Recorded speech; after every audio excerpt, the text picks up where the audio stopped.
Assalamualaikum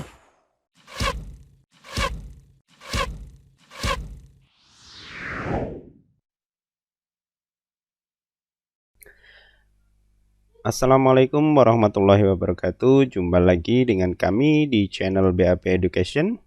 Channel BAP Education adalah channel resmi milik Yayasan Bakti Acarya Pertiwi yang punya berbagai kegiatan, yaitu antara lain bimbel CPNS, bimbel P3K, dan juga diklat untuk profesi guru. Oke Bapak Ibu, bagi yang belum subscribe silahkan subscribe, share, like, dan komen video ini jika dianggap video-video kami bermanfaat untuk Anda sekalian. Pada video kali ini kami akan membahas soal tentang tes wawasan kebangsaan atau TWK untuk seleksi CPNS. Mari kita simak, soalnya adalah sebagai berikut. Soal yang pertama, perhatikan pernyataan berikut antara overpower presiden atau eksekutif, keterbatasan hak kepesertaan rakyat atau legislatif, berkembangnya pengaruh komunis, meluasnya peranan TNI sebagai unsur politik. Pernyataan di atas merupakan ciri-ciri pelaksanaan demokrasi. Ini ada pilihan jawabannya, ada 5. A. Liberal, B. Parlementer, C. Terpimpin, D. Pancasila, dan E. Demokrasi rakyat. Jawaban yang benar adalah C, yaitu demokrasi terpimpin. Nah, ciri-ciri yang ditunjukkan di soal ini adalah merupakan ciri dari demokrasi terpimpin. Demokrasi terpimpin itu pelaksanaannya atau zamannya adalah pada masa era Orde Lama, yaitu pada kepemimpinan Presiden Soekarno. Lanjut untuk soal yang kedua. Pancasila sebagai ideologi bersifat terbuka dan dinamis. Hal ini berarti Pancasila tidak menutup diri dari perkembangan zaman. Pancasila sebagai ideologi terbuka mempunyai 3 dimensi kekuatan, antara lain adalah ini A. Realita, idealisme, kolektibilitas. B. Realita, budaya, dan fleksibilitas. C. Realita, idealisme, dan ketuhanan. D. Realita, sosial, dan fleksibilitas. Yang E. Realita, idealisme, dan fleksibilitas. Jawabannya adalah E, yaitu dimensi realita itu seperti ini, nilai mendasar yang mencerminkan realita kehidupan di masyarakat.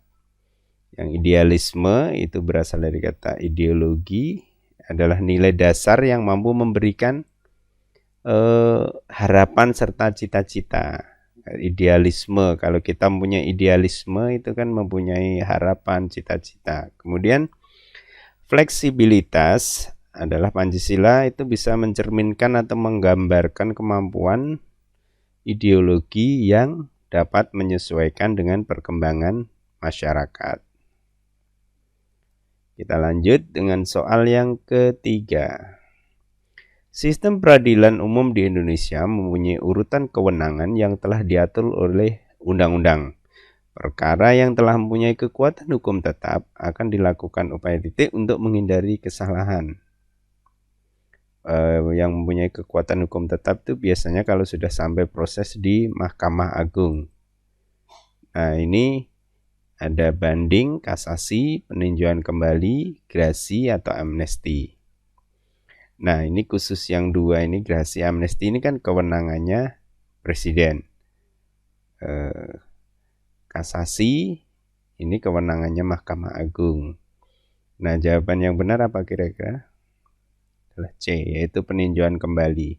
Peninjauan kembali itu merupakan upaya hukum yang masih dilakukan setelah perkara itu mempunyai kekuatan hukum tetap. Biasanya ini kalau orang-orang yang dikenai hukuman mati itu biasanya dia akan melakukan proses ini, peninjauan kembali, karena dikhawatirkan dalam permasalahan tersebut terjadi kesalahan. Jadi dalam hal menghilangkan nyawa seseorang itu mesti menganut prinsip kehati-hatian, dan itu ada upaya hukum namanya PK atau peninjauan kembali. Soal yang keempat, Undang-Undang Nomor 14 Tahun 2005 mengamanatkan adanya pemberian tunjangan profesi pada guru. Menteri Keuangan tidak serta-merta dapat membayarkan tunjangan profesi tersebut walaupun sudah diundangkan peraturan tersebut. Menteri Keuangan dapat mencairkan tunjangan tersebut jika sudah ada regulasi berupa A. Permendikbud, Permenkyu, peraturan pemerintah, Perpu, atau Perpres. Jawaban yang benar adalah C. Peraturan pemerintah. Karena peraturan pemerintah itu merupakan aturan yang dikeluarkan sebagai tindak lanjut pelaksanaan undang-undang. Karena undang-undang itu adalah produk legislatif, sedangkan penyelenggara negara adalah pemerintah atau presiden dalam hal ini. Jadi Menteri Keuangan itu kan bawahannya presiden. Pemerintah tidak akan bisa melaksanakan undang-undang manakala belum menerbitkan peraturan pemerintah, dan undang-undang tidak serta-merta bisa dijalankan jika tidak ada peraturan pemerintah. Soal nomor 5. Pada masa pemerintahan Presiden Abdurrahman Wahid atau Gus Dur, untuk menjaga profesionalitas dalam menjalankan tugasnya, Polri dipisahkan dari ABRI atau TNI. Pemisahan TNI Polri merupakan amanat dari sebuah peraturan perundangan di Indonesia. Peraturan tersebut berupa A. Undang-undang, B. TAP MPR, C. Peraturan pemerintah, D. Perpu, E. Perpres. Coba jawaban yang benar adalah B, yaitu TAP MPR. Aturannya itu tertuang dalam TAP MPR nomor 6 tahun 2000, yaitu tentang pemisahan TNI Polri. Soal nomor 6, perhatikan ilustrasi berikut. Tidak adanya regenerasi kepemimpinan, adanya perang dengan negara tetangga, kemunduran secara ekonomi. Yang keempat, masuknya agama Islam. Penyebab keruntuhan kerajaan Majapahit ditunjukkan dengan nomor. Ini yang mana? Kira-kira berarti tidak adanya regenerasi kepemimpinan, kemungkinan ya. Adanya perang dengan negara tetangga, bisa jadi tidak, karena di situ adalah adanya perang Paregreg. Perang Paregreg itu merupakan perang saudara. Yang ketiga, kemunduran secara ekonomi. Yang keempat, masuknya agama Islam. Jadi yang benar adalah 1, 3, dan 4. Di sini yang 1, 3, dan 4 adalah B, karena jawaban yang salah itu B ini. Perang dengan negara tetangga itu salah karena dia adalah perang saudara, berarti perang sesama warga di negara atau di kerajaan Majapahit. Soal nomor 7. Tokoh X adalah seorang koruptor yang sedang diburu oleh KPK. Orang tersebut melarikan diri ke Venezuela misalnya negara. Tokoh tersebut dengan leluasa tinggal di Venezuela dan aparat keamanan Indonesia tidak bisa menangkapnya. Hal tersebut disebabkan karena ini ada pilihan jawabannya. Pemerintah Venezuela tidak mau bekerja sama dengan Indonesia. Pemerintah Indonesia tidak mampu melobi aparat keamanan di Venezuela.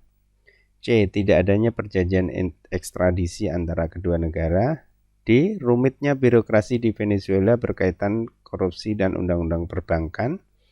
E. Mahalnya biaya pengurusan tahanan yang melarikan diri ke negara tersebut. Jawaban yang paling tepat adalah C. Kata kuncinya ada di perjanjian ekstradisi. Ketika ada perjanjian ekstradisi antara kedua negara, berarti pelaku kejahatan di negara tersebut bisa dideportasi karena adanya perjanjian ekstradisi tersebut untuk dikembalikan ke negara asal. Dalam hal ini adalah di negara Indonesia. Soal yang nomor 8, Presiden Jokowi memerintahkan nelayan di Pantura, Pulau Jawa untuk melaut di Laut Utara Kepulauan Natuna. Laut Kepulauan Natuna merupakan wilayah ZEE negara kita. Banyak nelayan asing yang melaut di sana. Keberadaan nelayan asing tersebut lambat laun akan menguras kekayaan alam kita. Sebagai kepala negara, Presiden Jokowi telah mengamalkan Pancasila. Sila keberapa itu? Pertama, kedua, ketiga, keempat, atau kelima? Jawaban yang benar adalah sila ketiga atau Persatuan Indonesia, karena di dalam upaya yang dilakukan presiden itu adalah untuk menjaga kedaulatan negara. Soal yang ke-9, kewenangan untuk menguji peraturan di bawah undang-undang terhadap undang-undang dasar ini. Terhadap undang-undang, ya, peraturan di bawah undang terhadap undang-undang adalah kewenangan dari Mahkamah Konstitusi, Mahkamah Agung, Mahkamah Militer, MPR atau DPR. Jawaban yang benar adalah B, Mahkamah Agung. Karena kewenangan untuk menguji aturan di bawah undang-undang itu ada pada MA. Sedangkan kewenangan untuk menguji peraturan di atas undang-undang terhadap Undang-Undang Dasar 45 adalah kewenangan Mahkamah Konstitusi. Soal yang ke-10. Berikut ini fungsi, tugas, dan wewenang presiden sebagai kepala negara adalah, nah ini, mengangkat duta konsul, mengusulkan RUU pada DPR, memberi gelar dan tanda jasa. Yang B bisa kita lihat, C juga bisa kita lihat. Yang D, nah ini mengangkat duta konsul, memberi amnesti, abolisi, gelar, tanda jasa. Kemudian yang E, mengangkat duta konsul, membuat perjanjian dengan negara lain, memberi gelar atau tanda jasa. Kira jawaban apa yang paling tepat? Jawaban yang paling tepat adalah E. Ini adalah mengangkat duta konsul, membuat perjanjian dengan negara lain, kemudian memberi gelar atau tanda jasa. Di sini kewenangan sebagai kepala negara juga ada menerima utusan dari negara lain, itu juga merupakan kewenangan presiden sebagai kepala negara. Oke, terima kasih atas perhatian Bapak Ibu sekalian yang telah menyimak video ini. Nantikan video dari channel kami, channel BAP Education, adalah channel resmi dari Yayasan Bakti Acarya Pertiwi yang mempunyai kegiatan untuk bimbingan CPNS, bimbingan P3K, dan bimbingan untuk profesi guru. Untuk mengakses website kami di Yayasan Bakti Acarya Pertiwi, itu ada beberapa website, bisa dilihat di bagian deskripsi di video di bawah video kami ini. Silahkan Bapak Ibu yang belum subscribe, silahkan subscribe, like, share, dan komen video-video kami agar kami bisa bersemangat untuk membuat video-video selanjutnya. Terima kasih.